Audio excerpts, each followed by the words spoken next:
حضرات 2024 کا یہ آخری جمعہ ہے، اس کے بعد پھر یہ جمعہ کبھی نہیں آئے گا۔ یہ آخری جمعہ 2024 کا پھر کبھی، اسی لیے اس مبارک دن کے موقع پر اس سال کے آخری جمعہ میں ہم سب اللہ کی بارگاہ میں رجوع ہوں اور دل سے توبہ کریں اور اپنے پچھلے گناہوں کی معافی مانگ کر اس سال کو گواہ بنا لیں، تاکہ یہ جائے تو ہماری توبہ اور ہمارے استغفار اور ہمارے معافی نامہ پر گواہ بن جائے کہ اللہ 2024 وہ سال ہے کہ جس میں شروع سے انہوں نے کوئی نیکی تو نہ کی تھی اور کوئی عبادت تو بجا نہ لائی تھی، مگر ہاں جب آخری ایام چل رہے تھے تو انہوں نے مجھے گواہ بنایا اور پورے سال کا معافی نامہ تیری بارگاہ میں پیش کیا۔ تو اے اللہ، شروع سے اخیر تک تو انہوں نے کوئی اچھا کام نہیں کیا تھا، مگر اخیر میں انہوں نے توبہ کر کے اور اپنے پچھلے گناہوں سے معافی مانگ کر انہوں نے مجھے بھی راضی کیا اور تجھے بھی راضی کیا۔ تو ہمیں چاہیے کہ یہ جو سال جا رہا ہے، 2-4 دن باقی ہے، تو ہمیں اپنے گناہوں پر شرمسار ہونا ہے اور ہمیں اللہ کی بارگاہ میں توبہ و استغفار پیش کرنا ہے، رونا ہے، گڑ گڑانا ہے اور پچھلے گناہوں کی معافی مانگنا ہے اور آئندہ گناہ نہ کرنے کا ارادہ کرنا ہے۔ پہلی بات یہ ہے کہ سال تو ہر سال بدلتا ہے، مگر انسانوں کا نہ حال بدلتا ہے اور نہ چال بدلتی ہے۔ ہمیں چاہیے کہ ہم نئے سال پر مبارکباد پیش کرنے کی جگہ اور ہیپی نیو ایئر کہنے کی جگہ ہم ایک دوسرے کو نیکی کی دعوت دیں اور برائی سے روک دیں۔ اور دوسری بات یہ ہے کہ یہ سال، انگریزی جو سال ہے نا،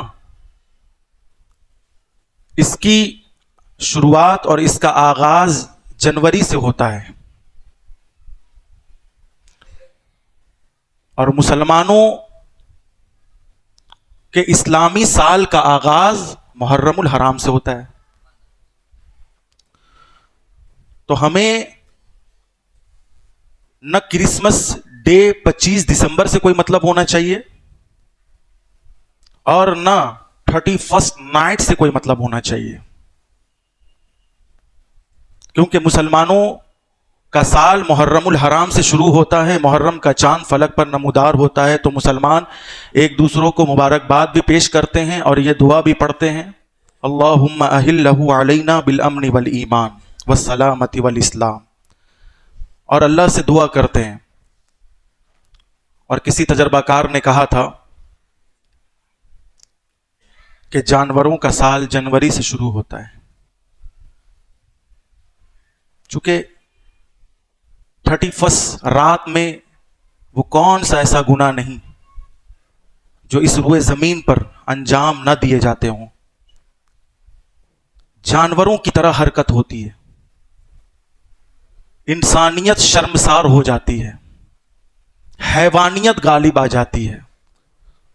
اس لیے تجربہ کار نے کہا کہ جانوروں کا سال کہاں سے شروع ہوتا ہے؟ چونکہ جانوروں والی حرکت جو کرتے ہیں نا، جانوروں والی، تو اس لیے جانوروں کا سال، پھر سے بولیے، اور انسانوں کا سال محرم۔ اصل میں انسان وہی ہے جو گناہوں سے باز آ جائے، بس اصل میں انسان وہی ہے جس کے اندر دوسرے انسان کی ہمدردی پیدا ہو جائے۔ اصل میں انسان وہی ہے کہ جس کے دل میں پڑوسیوں کے لیے ہمدردی ہو۔ اصل میں انسان وہی ہے جو جھوٹ سے پرہیز کرے۔ اصل میں انسان وہی ہے جو پیٹھ پیچھے باتیں چلانے سے پرہیز کرے۔ اصل میں انسان وہی ہے جو کسی کو دھوکہ نہ دے۔ اصل میں انسان وہی ہے جو شراب کے اڈے اور جوئے کے اڈے میں جانے سے خود بھی رکے اور دوسروں کو بھی روک دے. اصل میں انسان وہی ہے جو برائیوں سے روک دے اور نیکیوں کا حکم دے. اور یہ انسان ہم نے ہر مذہب میں دیکھا ہے. کسی مذہب میں کوئی ایسا انسان نہیں جو گناہوں سے روکتا ہو. توجہ, کسی دھرم میں کوئی ایسا انسان نہیں ملا جو جھوٹ سے روکتا ہو, جو غیبت سے روکتا ہو, جو فساد اور بگاڑ سے روکتا ہو, جو رزق حرام سے روکتا ہو, جو سود کھانے سے روکتا ہو, جو سود کا کاروبار چلانے سے روکتا ہو. ہم نے کسی دھرم اور مذہب میں ایسا انسان نہیں دیکھا ہے جو کسی کا دل دکھانے سے روکتا ہو. مگر ہاں جب ہم نے اسلام کو پڑھا ہے, جب ہم نے اسلام کا مطالعہ کیا ہے, تو ہم اس نتیجے پر پہنچے ہیں کہ ہاں وہ پیارا مذہب اسلام ہے, وہ پیارا دین اسلام ہے جہاں جھوٹ بولنے سے بھی روکا جاتا ہے, جہاں شراب پینے سے بھی روکا جاتا ہے, جہاں جوا کھیلنے سے بھی روکا جاتا ہے, جہاں انسان کا دل دکھانے سے بھی روکا جاتا ہے, جہاں گناہ سے روکا جاتا ہے, جہاں گستاخیوں سے روکا جاتا ہے, جہاں جو ہے شراب کے اڈے آباد کرنے سے روکا جاتا ہے. تبھی تو تجربہ کار نے ٹھیک ہی کہا ہے کہ ہاں جنوری جو ہے یہ جانوروں کا مہینہ ہے, جانوروں کا مہینہ ہے, محرم انسانوں کا مہینہ ہے, یعنی مسلمانوں کا مہینہ ہے. یہ مسلمان ہیں. الحمدللہ آج کے مسلمانوں کے بارے میں تو میں نہیں کہہ سکتا, آج کے مسلمانوں کے بارے میں تو میں نہیں کہہ سکتا, مگر صحابہ والے ایسے مسلمان تھے, بول دیجئے, جو خود بھی گناہوں سے بچتے تھے اور اپنے بھائیوں کو بھی گناہوں سے بچاتے تھے. ہاں میں صحابہ کے بارے میں کہہ سکتا ہوں, میں اہل بیت اطہار کے بارے میں کہہ سکتا ہوں, میں حضور کے زمانے کے مسلمانوں کی بات کر رہا ہوں جو نیکیوں کی دعوت دیتے تھے, جو بھلائیوں کی دعوت دیتے تھے اور برائیوں سے روک دیتے تھے. اس لیے پیارے, آج ہم سب کو یہ عہد کرنا ہے کہ ہمیں 31 نائٹ سے پہلے گناہوں سے روکنے کا کام شروع کرنا ہے. کریں گے کہ نہیں کریں گے؟ دیکھیے, ایک بات تو میں بالکل ذمہ داری سے کہہ رہا ہوں, اور بہت ساری باتیں میں بہت پوائنٹ کی بات بولوں گا اور بہت باریکی بات بولوں گا انشاءاللہ. آج آپ سنیں گے, سنیں. دیکھیے, پہلی بات یہ ہے کہ اللہ کا عذاب اچھے لوگوں کی, توجہ دیجیے گا, اللہ کا جو عذاب آتا ہے نا, یہ جو بھارت میں مسلمانوں کے ساتھ جو کچھ ہو رہا ہے نا, یہ کچے پکے مسلمانوں کے ساتھ ہو رہا ہے. اور کچے پکے مسلمان کون ہیں؟ سنیوں کے علاوہ. میں پھر کہہ رہا ہوں, کچے پکے مسلمان. یہ جو کچے پکے مسلمان ہیں جن کا نہ عقیدہ ٹھیک ہے نہ طریقہ ٹھیک ہے, جو کسی صورت سے مسلمان نظر ہی نہیں آتے. میں ایک بات بتا دے رہا ہوں کہ یہ جو مسلمان ہے نا, قسم خدا کے پیارے, بہت افسوس کے ساتھ کہنا پڑ رہا ہے, آپ ذرا اپنے دل پر ہاتھ رکھ کر سوچیں کہ کوئی بھی غیر مسلم عید الاضحیٰ کے موقع پر جانور کی قربانی کرتا ہے؟ بولیے, نہیں کرتا نا. کیوں؟ اس لیے کہ اس کے دھرم نے, اس کے مذہب نے منع کیا ہے. اس لیے وہ کسی مسلمان کے ساتھ مل کر جانور پر چھری نہیں چلاتا. چلاتا ہے؟ نہیں کرتا نا. مگر آپ دیکھیے, جب 25 دسمبر آتا ہے, جب عیسائیوں کا تہوار آتا ہے, جب یہودیوں کا تہوار آتا ہے, جب نان مسلموں کا تہوار آتا ہے, تو سب سے زیادہ اس تہوار میں بڑھ چڑھ کر مسلمان شرکت کرتا ہے. کیا شرم کی بات نہیں ہے؟ بولیے, سب سے زیادہ مسلمان شرکت کر رہا ہوتا ہے. یہ کیسا مسلمان؟ یہ تو گلابی مسلمان ہے. جیسے سنیوں میں گلابی ہے, ویسے مسلمانوں میں بھی کیا ہے؟ انہیں معنی ہی نہیں معلوم کہ اگر ہم 25 دسمبر کے موقع پر کسی عیسائی کو یا کسی مسلمان کو یہ کہہ دیتے ہیں ہیپی کرسمس ڈے یا میری کرسمس ڈے, تو اس کا معنی کیا ہوتا ہے؟ انہیں معلوم نہیں. اگر معلوم نہ بھی ہو تب بھی ان کے لیے یہ کہنا حرام ہے, ناجائز ہے, گناہ ہے اور کفر اور شرک تک ہے. کیوں؟ اس لیے کہ اس کا معنی کیا ہوتا ہے؟ میری کرسمس کا معنی کیا ہوتا ہے پتہ ہے؟ اس کا معنی ہوتا ہے معاذ اللہ ثم معاذ اللہ، 1000 بار معاذ اللہ کہ اللہ نے بیٹا جنا، اللہ نے بیٹا جنا،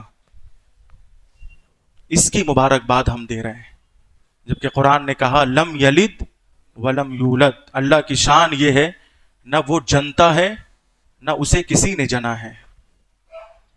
اللہ کی شان یہ ہے کہ نہ وہ کسی کا باپ ہے نہ کسی کا بیٹا ہے، جبکہ عیسائی عقیدے میں حضرت عیسیٰ ابن مریم، عیسائی عقیدے میں وہ کیا ہیں؟ ابن اللہ، اللہ ابن اللہ، اللہ کا بیٹا وہ مانتے ہیں۔ حضرت عیسیٰ کو ہم تو اللہ کا بندہ مانتے نا، لیکن وہ عیسائی کیا مانتے ہیں؟ معاذ اللہ اللہ کا بیٹا۔ حضرت مریم کو کیا مانتے ہیں؟ اللہ کی بیوی، معاذ اللہ ثم معاذ۔ سنیں، یہ جو اللہ کا عذاب آتا ہے نا، یہ برے لوگوں کی برائیوں کی وجہ سے نہیں آتا۔ آپ لکھ لیجئے، تاریخ پڑھیے، آپ 1400 سال کی کہانی پڑھ لیجئے۔ آپ برے لوگوں کی برائیوں کی وجہ سے اللہ کا عذاب نہیں آتا، بلکہ اچھے لوگوں کی خاموشی کی وجہ سے اللہ کا عذاب آتا ہے۔ یہ جو میں بولتا رہتا ہوں نا، یہ اسی لیے بولتا ہوں کہ تاکہ سماج سے کچھ تو برائیاں کم ہوں، ورنہ ہمیں بولنے کی کیا ضرورت ہے۔ لیکن ہمارے ساتھ ساتھ آپ کو بھی چاہیے کہ اپنے گھر کی خبر لیجئے، اپنی بیٹیوں کی خبر لیجئے، آپ اپنے بیٹوں کی خبر لیجئے، آپ اپنے دوستوں کی خبر لیجئے۔ آپ اگر وہ غلط راہ پر چل پڑے ہیں تو آپ کی ذمہ داری ہے کہ انہیں صحیح راستہ پر لے آئیے۔ یہ سب سے بڑی نیکی ہے، یہ سب سے بڑی بھلائی ہے۔ تو اچھے لوگوں کی خاموشی کی وجہ سے اللہ ناراض ہو جاتا ہے کہ تم تو جانکار تھے، تم نے کیوں نہیں بتایا؟ اچھا، جو لوگ لا علمی میں یہ جو کہتے ہیں میری کرسمس یا ہیپی کرسمس، لا علمی میں جو ایک دوسرے کو غیر مسلموں کے تہوار میں مبارکباد پیش کرتے ہیں، دیوالی کے طور پر یا جو ہے کسی بھی پرب میں غیر مسلموں کے، تو وہ یہ جان رہے ہوتے کہ بھائی اللہ ہم سے جب پوچھے گا نا تو ہم تو کہہ دیں گے اللہ ہمیں علم نہیں تھا، ہمیں معلوم نہیں تھا۔ تو کیا اللہ بخش دے گا؟ پھر وہاں یہ بات آئے گی طلب العلم فریضۃ علی کل مسلم و مسلمہ، کہ نبی نے تو 1450 سال پہلے فرما دیا تھا کہ ہر مسلمان مرد و عورت پر علم دین کا سیکھنا فرض ہے، فرض عین ہے، اور اتنا علم دین تو سیکھے ضرور کہ جس سے وہ امتیاز کر سکے کہ وہ جو بول رہا ہے وہ اسلام کا کلمہ ہے یا کفر کا کلمہ ہے۔ اتنا علم تو ضروری ہے نا ہر مسلمان کے لیے کہ وہ جو بول رہا ہے، وہ جو اپنی زبان سے ادا کر رہا ہے، وہ اسلام کا کلمہ یا کفر کا کلمہ، اتنا تو معلوم ہونا چاہیے نا۔ تو پیارے، آج سے ہم عہد کریں کہ ہم 31 نائٹ سے پہلے ایک دوسرے کو بھلائی کا حکم دے اور برائی سے روکے دے، کیونکہ برائی سے روکنے والا انسان اللہ کی نظر میں ایسے ہی ہے جیسے کہ اس نے بھلائی کی ہو۔ بول دیجئے، جیسا کہ اس نے نیکی کی ہو۔ آپ نماز نہیں پڑھتے نا، آپ کسی بندے کو برائی سے اگر روک دیجئے، شراب خانے میں جانے سے، تو آپ کو ثواب وہی ملے گا جو ایک نمازی کو ملتا ہے۔ واللہ بتا رہے ہیں، یہ لکھ لیجئے۔ آپ قرآن نہیں پڑھتے نا، آپ اگر کسی کی بیٹی کو زنا کے اڈے میں جانے سے روک دیتے ہیں، یا کسی کی بہن کو یا کسی کی بیوی کو، تو آپ کو وہی اللہ ثواب دے گا جو ثواب قرآن پڑھنے والے کو ملتا ہے۔ آپ روکے تو صحیح، آپ ٹوکے تو صحیح، آپ بولے تو صحیح۔ قرآن کہتا ہے کنتم خیر امۃ اخرجت للناس، کہ تم سب سے بہترین امت ہو۔ بہترین امت اس لیے ہو کہ تم تأمرون بالمعروف، بھلائی کا حکم دیتے ہو، وتنہون عن المنکر، برائی سے روکتے ہو۔ بہترین امت کا جو خطاب ہمیں ملا نا، کس لیے ملا ہے؟ صرف اس لیے ملا جو میں کر رہا ہوں. میں بہت زیادہ نماز نہیں پڑھتا, میں بڑی ذمہ داری سے سید صاحب, عالم دین, امام صاحب, پیر صاحب, میں بہت زیادہ نماز رات بھر مصلی پہ میں کھڑا نہیں رہتا. ہاں میں ایک بات بتا دے رہا ہوں, لیکن ہاں نماز مختصر پڑھتا ہوں, قرآن مختصر پڑھتا ہوں, لیکن لوگوں کو زیادہ سے زیادہ اللہ کے قریب کرنے کی کوشش کرتا ہوں, لوگوں کو زیادہ سے زیادہ جنت کے قریب کرنے کی کوشش کرتا ہوں, لوگوں کو زیادہ سے زیادہ حضور پاک صلی اللہ علیہ وسلم کی محبت دینے کی کوشش کرتا ہوں. میں بہت زیادہ پارسا تو نہیں, مگر حق بولنے میں جب میں فرسٹ نمبر پہ ہمارا الحمدللہ نام ہے, تو میں بھی چاہتا ہوں کہ آپ بھی حق بولے. جو علم ہے, علم حدیث کی روشنی میں, علم قرآن کی روشنی میں, جو اسلام کی معلومات آپ تک پہنچی ہے, صحابہ کی طرف سے جو معلومات آپ تک آئی ہے, اہل بیت کی طرف سے جو معلومات آپ تک پہنچی ہے, میں چاہتا ہوں کہ آپ بھی ان معلومات کی روشنی میں برائی سے روکیں. کچھ نہیں تو سامنے والے کو جھوٹ بولنے سے روک دے, کچھ نہیں تو قریب میں بیٹھنے والوں کو جو ہے برائی کرنے سے روک دے, کچھ نہیں تو غیبت کرنے والوں کو غیبت سے روک دے, کچھ نہیں تو لان تان کرنے والوں کو لان تان سے روک دے, کچھ نہیں تو شراب خانے میں جانے والوں کو شراب سے روک دے. کیا اتنا نہیں کر سکتے آپ؟ اس علاقے کا نظام درہم برہم ہو جاتا ہے جس علاقے کا نوجوان بگڑ جاتا ہے. سن لیجئے, جس علاقے کا نوجوان بگڑ گیا, بوڑھا بھی بگڑ گیا, بچہ بھی بگڑ گیا. بوڑھا کیوں بگڑا؟ کیوں بگڑا؟ کیا وہ نوجوانوں کے ساتھ جا رہا ہے اس لیے بگڑا؟ وہ اس لیے بگڑ رہا ہے کہ اپنے نوجوان کو ٹوکتا نہیں ہے, روکتا نہیں ہے. اسے ڈر ہے کہ اگر ہم اسے ٹوک دیں گے تو یہ ہمیں کہیں مار نہ بیٹھے, یہ ہاتھا باہی نہ کر لے, یہ ہمیں گالی اور گلوج نہ دے دے. یہ ہمارے ساتھ جو بیٹھ کر چائے پیتا تھا نا, ابا چائے پیو, چچا چائے پی لیجئے بھیا, تو یہ چائے بند ہو جائے گی. اب وہاں جو جنت کا دروازہ بند ہو رہا ہے, بولیے, وہاں جو خدا کی رحمت کا دروازہ بند ہو رہا ہے, وہاں جو خدا کے رزق کا دروازہ بند ہو رہا ہے, اس کا کیا بنے گا؟ اس لیے ہمارے بڑوں کو چاہیے کہ چھوٹوں پر نگاہ رکھیں, نہ یہ کہ چھوٹوں کو پاس بیٹھا کر ان کو سہ دیں. اللہ کے واسطے بھائی,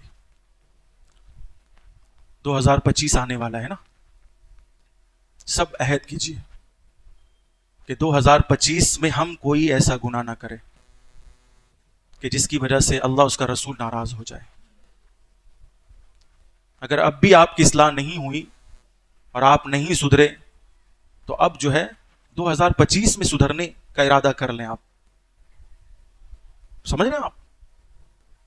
اللہ کے واسطے تو زیادہ سے زیادہ کوشش کریں, نماز پڑھیں, مسجد آباد کریں, مختصر کیجئے, بہت زیادہ نہیں. ایسا نہیں کہ مسجدی میں بیٹھے ہیں تو بیٹھے ہیں, بیٹھے ہیں تو بیٹھے ہیں.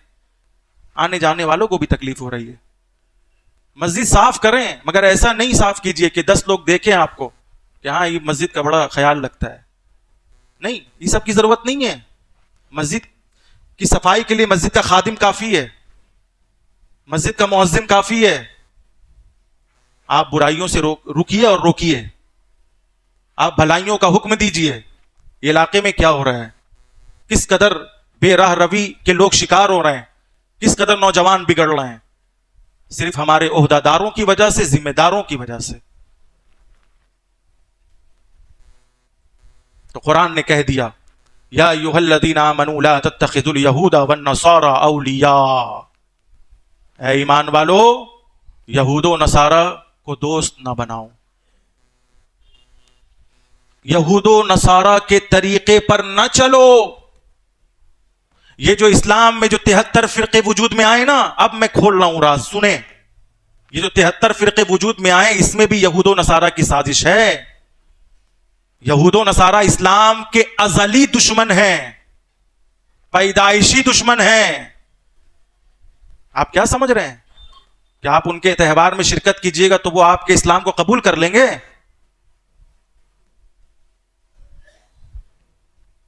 اسلام کے ازلی دشمن کا نام ہے یہود و نصارہ.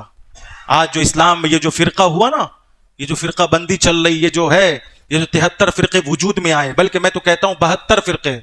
اہل سنت وجود میں نہیں آیا ہے، اہل سنت تو وجود میں تھا. یہ جو 72 فرقے وجود میں آئے نا، یہ جو مسلمانوں کا اتحاد جو پارا پارا ہوا ہے نا، یہ جو مسلمانوں میں جو پھوٹ ڈالا گیا نا، اس میں بھی یہود و نصارہ کی سازش ہے. یہ جو طرح طرح کے دھرم اور مذہب کا جو وہ وجود ہو رہا ہے، ہندو مذہب، یہ کہاں سے نکلا ہے؟ اسی یہودیت سے نکلا ہے. آپ پڑھیے نا، مطالعہ کیجیے بھائی. تو اسلام کے ازلی دشمن یہود و نصارہ. اسی لیے قرآن نے سختی سے منع فرمایا کہ اے ایمان والو، اگر تم ایمان رکھتے ہو، اللہ اس کے رسول پر ایمان رکھتے ہو، یوم آخرت پر ایمان رکھتے ہو، جنت و جہنم کے وجود پر ایمان رکھتے ہو، ملائکہ پر ایمان رکھتے ہو، رسول اللہ پر ایمان رکھتے ہو، ان کے گھر والوں پر ایمان رکھتے ہو، تو سنو، یہود و نصارہ کو کبھی دوست نہ بنانا، ان کے راستے پر نہ چلنا. کیوں؟ اس لیے کہ ان کے راستے پر چلنے والے کا انجام بھی انہی کی طرح ہو گیا ہے. ان کے راستے پر چلنے والوں کا انجام بھی. اب ہم پتہ چلا نماز بھی پڑھ رہے ہیں، روزہ بھی رکھ رہے ہیں، ان کے راستے پر چل رہے ہیں، تو ہمارا انجام بھی تو انہی کی طرح ہونا ہے نا. اور حدیث پاک میں ہے من تشبہ بقوم فہو منہم. اللہ کے نبی نے فرمایا کہ جو کسی قوم کی مشابہت اختیار کرے گا، جو بھی مسلمان، تو کل قیامت کے دن وہ مسلمان اسی کے ساتھ اٹھایا جائے گا. آپ نماز پڑھیں اور یہودیوں کے ساتھ اٹھائے جائیں، آپ روزہ رکھیں اور عیسائیوں کے ساتھ اٹھایا جائے. قرآن نے کہا غیر المغضوب علیہم ولا الضالین، کہ ہر نماز میں کہو کہ اللہ ہمیں یہودیوں سے بچا، ہمیں عیسائیوں سے بچا. یہ غیر المغضوب علیہم میں یہودی شامل ہیں اور ولا الضالین میں عیسائی شامل ہے. تو گویا کہ ہر نماز پڑھنے والا مسلمان اگر واقعی وہ مسلمان ہے اور نماز کی پابندی کرتا ہے اور نماز پڑھتا ہے، تو وہ سورہ فاتحہ میں گویا اللہ کی بارگاہ میں یہی کہہ رہا ہوتا ہے کہ اے اللہ ہمیں سیدھی راہ پر چلا اور ان کے راستے پر چلا جن پر تیرا انعام ہوا ہے، اور ان کے راستے سے بچا جن پر تیرا غضب ہوا ہے. کن پر غضب ہوا ہے؟ بولیے، یہودیوں پر. کون حد سے زیادہ گمراہ ہو گئے؟ عیسائی ہو گئے. تو عیسائی اور یہودی، ان کے راستے سے آپ اگر بچ گئے نا بھائی، آپ کا ایمان کامل ہو گیا. اور ایک بات سن لے، یہ جو کچھ صحابہ کے چاہنے والے اور کچھ اہل بیت کے چاہنے والے جو آپس میں ڈسپیوٹ جو ہوئے نا، کوئی صحابہ کو برا بھلا بولتا ہے، صحابہ کی ذات پر انگش نمائی کر کے شیعہ اور رافضی ہوا، کوئی اہل بیت اور ان کے گھرانے کی شان میں گستاخی کر کے خارجی اور ناصبی ہو گیا. یہ جو مسلمان میں جو ٹکڑے ہوئے نا، یہ جو اتحاد پارا پارا جو ہوا نا، اس میں بھی یہودی اور عیسائیوں کی سازش ہے. اب بولیے کیسے؟ میں آپ کو بتا دوں. مولا علی مشکل کشا کے سب سے زیادہ دشمن یہودیوں میں ہیں، کیونکہ انہوں نے خیبر جو فتح کیا تھا، ان کے قلعے کو کھاڑ پھینکا تھا مولا علی نے. یہودیوں کو ان کی اوقات بتائی تھی مولا علی نے. اس لیے آپ دیکھیں آج بھی یہودیوں میں سب سے زیادہ مولا علی کے دشمن ہیں، داماد پیغمبر کے دشمن ہیں، فاتح خیبر کے دشمن ہیں، حسنین کریمین کے بابا کے دشمن ہیں. علی کے دشمن سب سے زیادہ یہودیوں میں آپ کو ملیں گے. اور عیسائیوں میں سب سے زیادہ سنیں صحابہ کے دشمن ہیں. عیسائیوں میں سب سے زیادہ صحابہ کے دشمن ہیں. چونکہ حضرت امیر معاویہ نے 20 سال تک شام کی گورنری کی باغ دوڑ سنبھالی اور رومیوں کو دھول چٹائی، عیسائیوں کی کمر توڑ دی 20 سال تک امیر معاویہ نے. اسی لیے آج مسلمانوں میں یہ 2 فرقے پیدا ہو گئے، ایک گستاخ صحابہ اور ایک گستاخ اہل بیت. تو یہ سازش کس کی ہے؟ پھر سے بولیے سب مل کر، یہود و نصارہ کی. اسی لیے تو قرآن نے کہا کہ یہود و نصارہ کو اپنا دوست نہ بناؤ، ان کے راستے پر نہ چلو. تو آئیے سب مل کر اللہ کی بارگاہ میں دعا کریں، استغفار پڑھیں، توبہ کریں. پڑھے سب مل کر استغفر اللہ ربی من کل ذنب اذنبتہ واتوب الیہ لا الہ الا اللہ محمد رسول اللہ صلی اللہ علیہ وآلہ وسلم.